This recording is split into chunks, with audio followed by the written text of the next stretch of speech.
नमस्ते। मुझे एक ही सवाल पूछना है और उस सवाल के लिए मैं ये वीडियो कर रहा हूँ कि क्या आपको याद है कि अ, जब मणिशंकर अय्यर गए थे पाकिस्तान, तो उन्होंने पाकिस्तान के एक टीवी शो में वहां पे बैठे हुए पाकिस्तान के लोगों से बोला था कि जब तक नरेंद्र मोदी है तब तक इंडिया पाकिस्तान की समस्या अब हल नहीं हो सकती, डायलॉग शुरू नहीं हो सकता। और वो प्रॉब्लम तभी सॉल्व हो सकता है या सॉल्यूशन का कोई उम्मीद निकल सकती है सॉल्यूशन की कि अगर कांग्रेस वापस सत्ता में आ जाए।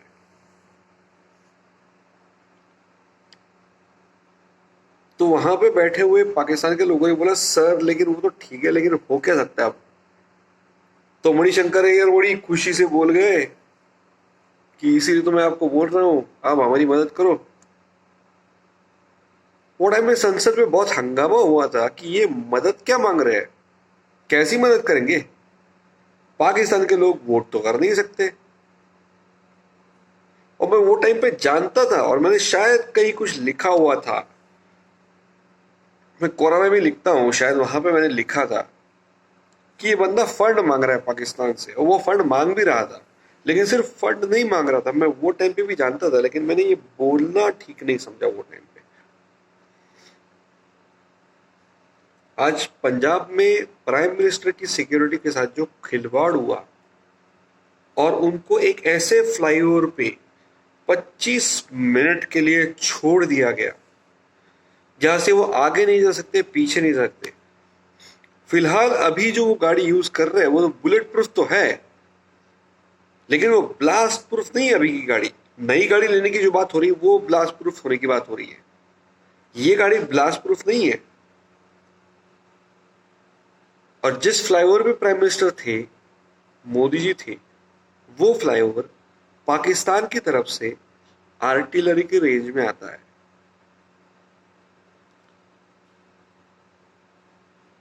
इसका मतलब आप समझते हो कि अगर पाकिस्तान चाहता तो कांग्रेस ने तो अपनी तरफ से पूरी कोशिश करके रखी थी कि उनको वहां पे फायरिंग रेंज में प्राइम मिनिस्टर को लाके आइसोलेट करके, अकेला अकेला मतलब वहां पे लोग हैं लेकिन वो क्या कर लेंगे। अगर वहां से रॉकेट लॉन्चर आता है या कोई बम आता है तो क्या होगी। ये एसपीजी कमांडोज, उनके हाथ में गन होती है, आने वाले बम को डिस्ट्रॉय करने की टेक्नोलॉजी वहां पे है नहीं, तो वो क्या कर लेंगे वहां पे। मतलब प्राइम मिनिस्टर को मरने के लिए छोड़ने के लिए वही ये सब कांड हुआ है। और अगर कोई बोलेगा कि ये बस एक एक लैप्स है, ये कुदरती है, अब भाई तो राहुल गांधी के साथ होना पंजाब में ये। मैं तो देखना चाहता हूँ राहुल गांधी फंसे कहीं, बॉर्डर के और पार जाके फंसे। उनका कोई बिगाड़ नहीं लेगा क्योंकि वो बॉर्डर के उस पार भी तो उनकी दोस्त है। वो राहुल गांधी का ही चेला है, नवजोत सिंह सिद्धू। वो तो बोलता है ना इमरान खान मेरा बड़ा भाई है, और बाजवा के गले लग चुका है। तो राहुल गांधी को वहां पे कौन हार्म करेगा। वो तो उन्हीं के लोग हैं, वो तो एक दूसरे के साथ ही मिले हुए हैं। वरना आप सोचो ना, मतलब जो नवजोत सिंह सिद्धू, जो एक पॉलिटिकल पार्टी से जुड़ा हुआ एक नेता है, जो इलेक्शन जीता हुआ है, वो जाके पाकिस्तान के आर्मी चीफ के गले मिलके आता है। मुझे इसके ऊपर बस इतना लगा ना कि सिद्धू के घर पे कोई मरा नहीं है पाकिस्तान आर्मी की वजह से, इसलिए वो उसको ऐसा लगता है। इंडियन आर्मी में बहुत बड़ी रिक्रूटमेंट है पंजाब से, और कितने लोग शहीद होते हैं इंडियन आर्मी के, वो सारे एक दूसरे को भाई बोलते हैं। और पंजाबी सिख भी शहीद होते हैं, सिख ना हो तो भी पंजाबी भी शहीद होते हैं। और हम सारे रोते हैं उसके ऊपर। ना राहुल गांधी रोता है, ना सिद्धू रोता है। वो आर्मी चीफ को भी सड़क का गुंडा बोलेंगे, वो बोल चुके हैं, वो उसी कैटेगरी के लोग हैं। तो हम लोग उनकी बात ना करें तो बेहतर है। लेकिन मैं आपको बता रहा हूं, ये प्लान तभी से हो रहा है जब जब राहुल गांधी इंडिया छोड़ के कई बाहर गए, तब इंडिया में कुछ गलत हुआ है। सेकेंड वेव कोरोना आई थी और बाद में पता चला ऐसा कुछ नहीं था। मतलब रेमडेसिविर की शॉर्टेज की कितनी बकबक हुई, बाद में पता चला रेमडेसिविर नाम का जो इंजेक्शन है वो इसका इलाज है ही नहीं। तो ये सारा आर्टिफिशियली क्रिएटेड है। देखिए भाई, ओपन सीक्रेट ये है कि बिल गेट्स से लेके तमाम बहुत बड़े लोगों ने दुनिया के कोविड के वैक्सीनेशन या फिर इलाज की अलग अलग मेडिसिन में बिलियंस ऑफ डॉलर्स, मतलब अरबों डॉलर्स इन्वेस्ट करके रखे हैं। अब उनकी इन्वेस्टमेंट वो इन्वेस्ट करते हैं, वो कभी भी चैरिटी नहीं करते। वो बोलने के लिए चैरिटी होती है, लेकिन वो चाहते हैं उससे रिवॉर्ड आए, तो उन्होंने इन्वेस्ट किया है। अब वो चाहते हैं कि कोविड सॉर्ट ना हो। अब कोविड के दो ही चांस है, चाइना और इंडिया, क्योंकि सबसे ज्यादा पॉपुलेशन तो यही है। और अगर वो यूरोप को टारगेट करेंगे तो वो अपने लोगों को टारगेट कर रहे हैं, अगर वो अमेरिका को टारगेट हो तो अपने लोगों को टारगेट कर रहे हैं। तो उन लोगों की, बड़े लोगों की पॉलिसी ये है कि वो दूसरों को प्रॉब्लम में डाल के पैसा कमाते हैं। और यहां पे ये हमारे राहुल गांधी जो है, वो उनका कार्यकर्ता बन के रोज बोलते हैं कि ये डोज होना चाहिए, सरकार ने ये करना चाहिए, फाइजर को ये परमिशन देनी चाहिए, इसको परमिशन देनी चाहिए, उसको परमिशन देनी चाहिए। राहुल गांधी क्यों बोलते हैं? उसका कारण सिर्फ इतना है कि कुछ पैसे शायद उन तक पहुंचे हुए। अब मैं क्यों बोल रहा हूं? क्योंकि चाइना ने राहुल गांधी फाउंडेशन को, राजीव गांधी फाउंडेशन को चाइना ने करोड़ों की हेल्प की है। अब राजीव गांधी फाउंडेशन जो है, उसके सारे डायरेक्टर जो है वो सारे गांधी फैमिली के हैं, तो उनका परिवार का पैसा हो गया, वो जैसे इस्तेमाल करे। इसका मतलब गांधी परिवार को चाइना ने करोड़ों की हेल्प की है, करोड़ों की फंडिंग दी है। अब वो तो बोलेंगे ना कि गलवान में आए थे ये लोग, वो तो बोलेंगे कि इंडियन आर्मी फेल है, क्योंकि उनको फंडिंग वहां से हो रही है चाइना से। तो वो तो बोलेंगे चाइना अंदर घुस गए, चाइनीज सक्सेसफुल है। वो तो बोलेंगे चाइना ने करके दिखाया। क्यों करके दिखाया जब कुछ किया ही नहीं? तो ऐसा क्यों बोल रहे हैं? ये बोलने का कारण ये है कि पैसे ले चुका है राहुल गांधी, अब उसको उनका काम करना है। ऐसे लोगों को भांड कहा जाता है, भांड, जो पैसे लेते हैं और पैसे लेके किसी एक आदमी या किसी एक ऑर्गेनाइजेशन या किसी एक नेशन के नाम पे ढोल बजाते हैं, उसकी तारीफ करते रहते हैं। इंडिया में राहुल गांधी बोलता है कि डेमोक्रेसी खतरे में है, और चाइना के बारे में वर्ड नहीं बोलता, चाइना से पैसे भी लेता है। चाइना में डेमोक्रेसी है ही नहीं। तो राहुल गांधी इतना बड़ा डेमोक्रेसी का मसीहा था, तो उसने बोलना चाहिए था चाइना को कि तुम मेरे को पैसा दोगे तो भी नहीं लूंगा, थूकता हूं मैं ऐसे पैसे पे। लेकिन राहुल गांधी का इतना कैरेक्टर है नहीं। घटिया लोग, घटिया सोच, पैसे मिलते ले लेंगे, वो सोचेंगे भी नहीं। अब ये जो सारा कांड है, इसमें इंडियन प्राइम मिनिस्टर मोदी के ऊपर आंच नहीं आनी चाहिए। ये जो हुआ है, मोदी जी आप उसको छोड़ो मत। आप बहुत लीनियंट हो जाते हो। मैं जानता हूं ये लोग दंगे करा सकते हैं, मैं जानता हूं ये लोग बहुत बड़ी प्रॉब्लम क्रिएट करना चाहते हैं, सिविल वॉर की तरफ लेके जाना चाहते हैं, शाहीन बाग में करने की कोशिश कर रहे थे। लेकिन मोदी जी आप अगर ढंग से देखोगे ना, तो सिविल वॉर हुई नहीं, इसलिए क्योंकि सारे इंडियंस चाहते हैं कि सिविल वॉर ना हो। ये राहुल गांधी वगैरह जैसे के साथ कोई खड़ा नहीं है। ये जो शर्जिल इमाम जो बोल रहा था ना, चिकन नेक हम लोग काट देंगे वगैरह, उसके लिए कोई बाद में बाहर नहीं आया, कोई जेल में नहीं गया, उसके लिए कोई नया आंदोलन नहीं हुआ। मोदी जी, आपको पता है आपकी सत्ता क्या है, आपकी पावर क्या है। ये सिर्फ इलेक्शन से जीती हुई पावर नहीं है। लोग आपको इसलिए मानते हैं क्योंकि आपने अपनी प्रॉपर्टी नहीं बनाई। आपके सामने जो राहुल गांधी और गांधी वाड्रा फैमिली जो है, वो तो जमीनें खा खा के, ऐट ऐट के, उनका रिकॉर्ड है जमीनी ढापना लोगों की। और मोदी जी, आपने अब तक खुद का घर नहीं बनाया। आपकी माँ एक छोटे घर में रहती है, आपका भाई छोटे दुकान में काम करता है, कोई पेट्रोल पंप पे काम करता है। हम लोग मूर्ख नहीं है मोदी जी, हम लोग देखते कौन क्या काम कर रहे हैं, आपके साथ है हम लोग, आप डरो मत। और मैं राहुल गांधी को आखिरी बार बोलना चाहता हूं, लास्ट टाइम, राहुल गांधी, राजीव गांधी के साथ जो हुआ वो एक टेररिस्ट अटैक ही था, एलटीटी ने किया हुआ। और मैं वो टाइम पे 11 साल का था और मेरी संवेदना थी आपके परिवार के साथ।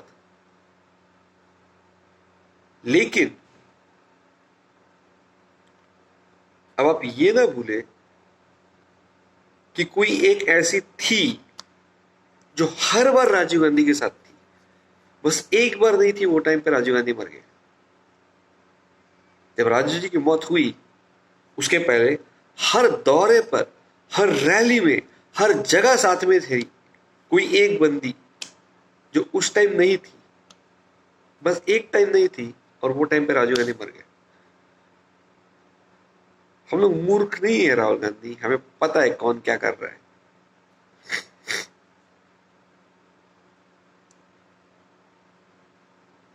मणिशंकर अय्यर ने पाकिस्तान में जाके जो बोला था कि आप हमारी मदद कीजिए, ये मदद दो लेवल की है।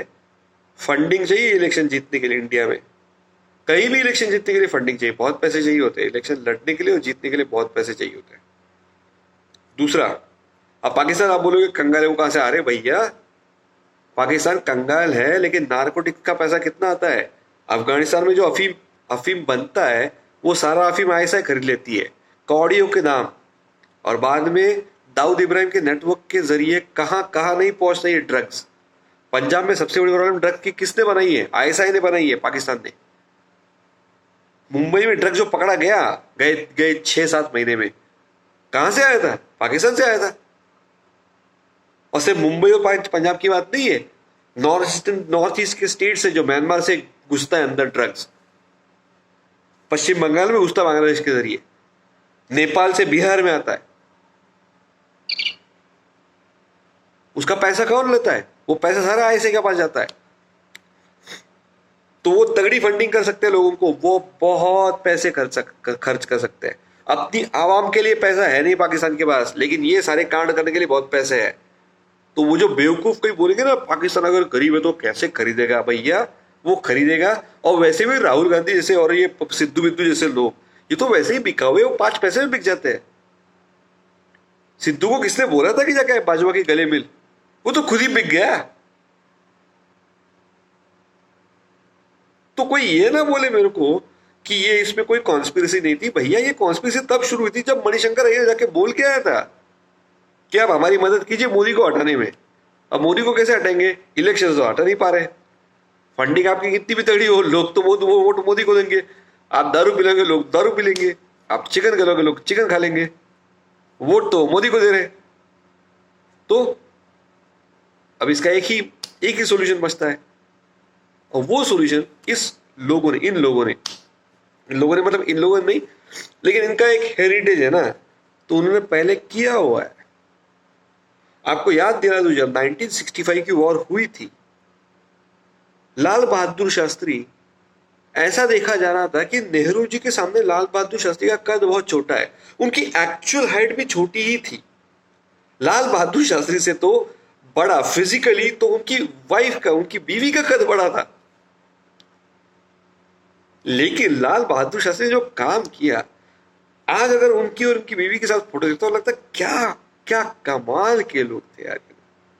मतलब मेरा हाथ जुड़ जाते अपने आप, मस्तक झुक जाता है।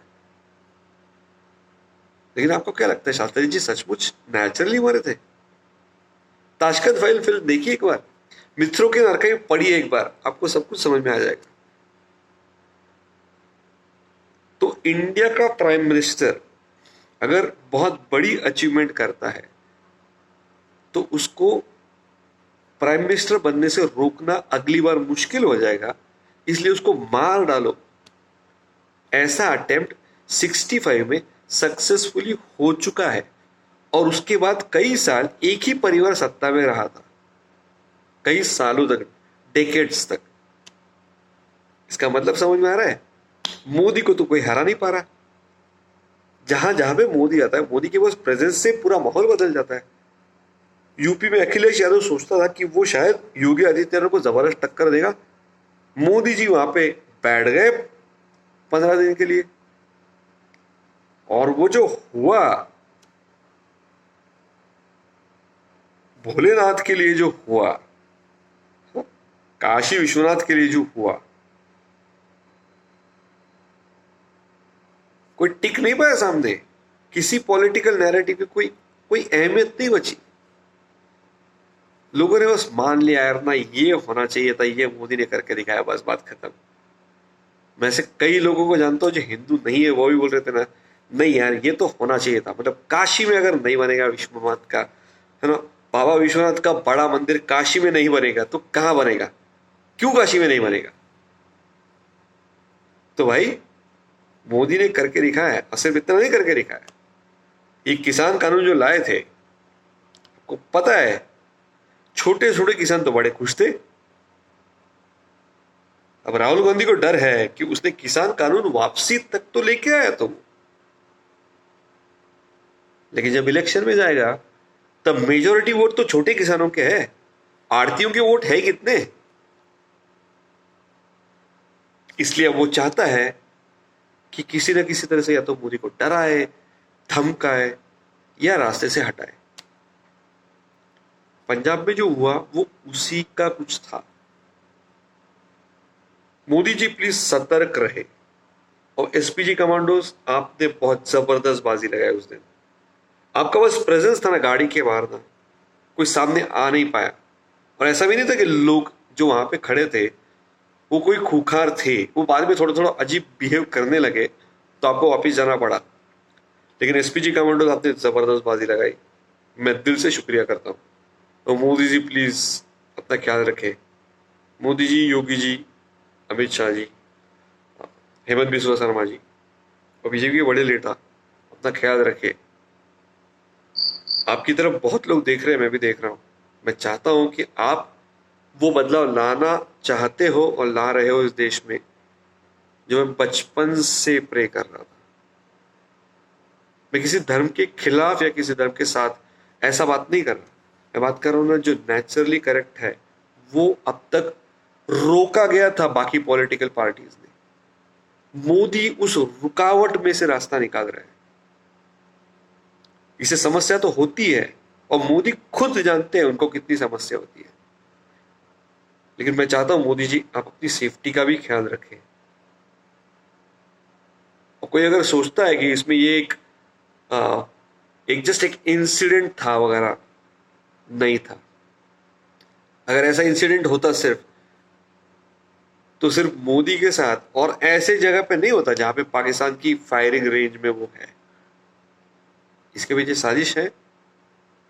एसपीजी का जो रूट होता है वो पूरा सैनिटाइज किया जाता है, कोई बीच में आ नहीं सकता। तो ये किसी ने जानबूझ के की हुई शैतानी है, वरना ये प्रैक्टिस तो 26/11 से आज तक चली आ रही है एसपीजी की। कोई बीच में तो कोई इतना बड़ा कोई हादसा तो कभी हुआ नहीं, इतना बड़ा फियास्को भी कभी हुआ नहीं। तो ये जाहिर है ये कोई कोइंसिडेंस नहीं है, ये कोई एक्सीडेंट नहीं है, ये कोई इंसिडेंट नहीं है। सिर्फ इसके पीछे एक साजिश थी, मोदी जी खुद समझ चुके हैं। और मुझे लगता है मोदी जी को अंदेशा भी था। मोदी जी अपना ख्याल रखिए बस। और वो जो बेवकूफ इंटरनेट पे बोलते रहते हैं कि ये ऐसा हुआ होगा, वैसा हुआ होगा, या सिर्फ सिर्फ सिर्फ इंसिडेंट होगा वगैरह, उन बेवकूफों में कहना चाहता हूं ना, अगर ऐसा सिर्फ इंसिडेंट होता तो मणिशंकर अय्यर वहां पे सर खुजाने के लिए गया था कि वो बोल के आया वहां पे कि मोदी को हटाने के लिए आप हमारी मदद करो। पाकिस्तान मदद क्या करेगा? पाकिस्तान बस इंडिया में लोगों को मारने की साजिश करता है। डेमोक्रेसी पाकिस्तान का बिलीफ ही नहीं है, तो वो मदद डेमोक्रेटिक नहीं कर सकता। पाकिस्तान सिर्फ मारने की साजिश कर सकता है, उनकी उतनी औकात है। तो आप बिना वजह की बकबक ना करें। हमने देखा है 1969 में क्या हुआ था ईस्ट पाकिस्तान में, जब शेख मुजीबुर रहमान को प्राइम मिनिस्टर बनना था पूरे पाकिस्तान का, तब उनके साथ क्या किया गया। और वहां के बाकी बंगाली जो शेख मुजीबुर रहमान के साथ थे ईस्ट पाकिस्तान के, जो आज का बांग्लादेश है, उनके साथ क्या किया गया? Murder and rape. इसके अलावा पाकिस्तान आर्मी ने किया क्या है? उनका इतिहास आप देख लो, उसके अलावा उनको आता क्या है?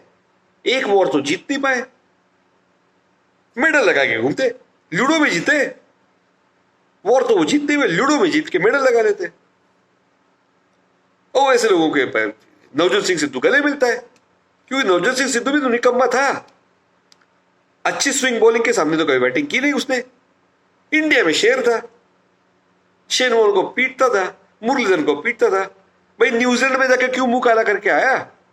इंग्लैंड में तो भाग के आया था, इंग्लैंड में जाके भाग के आया था नवजोत सिंह सिद्धू। ऐसे लोगों के भरोसे मत रहना भाई, मैं इंडिया के लोगों को रिक्वेस्ट करता हूं। ये वो लोग नहीं है जिनके भरोसे आप जी सकते हो। अपने बच्चों को उनके भरोसे मत छोड़ना आगे।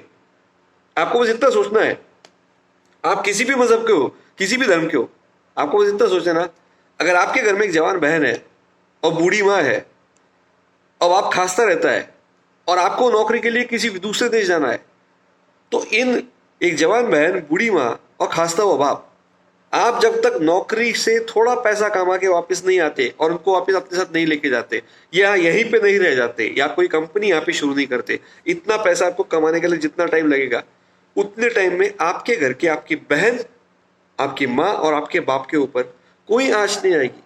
इसके लिए आप किसके ऊपर विश्वास रखोगे? मोदी, योगी या राहुल गांधी? आपको ये तय करना है। मैंने अपना चॉइस कर लिया है। मेरे को पता है राहुल गांधी किसी काम का नहीं है। आपको ये तय करना है। आप ये तय करोगे ना, ये निकम्मे अपनी नौटंकी अपने आप बंद कर देंगे। उनको समझ में आ जाएगा कोई उनकी बात ही नहीं सुन रहा, वैसे भी कोई नहीं सुन रहा। और मोदी जी थोड़ा सख्ती से प्लीज, किसी मामले में थोड़ी तो सख्ती दिखा दीजिए। हर बार मत दिखाइए, लेकिन एक एक मामले आओ। ये जो है ना, ये आपका, आपके ऊपर हमला नहीं था सिर्फ, ये कोई आपको ट्रैप नहीं करता, सिर्फ आपको ट्रैप नहीं कर रहा था, आपको कर रहा था, लेकिन सिर्फ आपको नहीं। ये इंडिया का नेशनल सिक्योरिटी का सवाल है, यहां पे सख्ती चाहिए प्लीज। Thank you.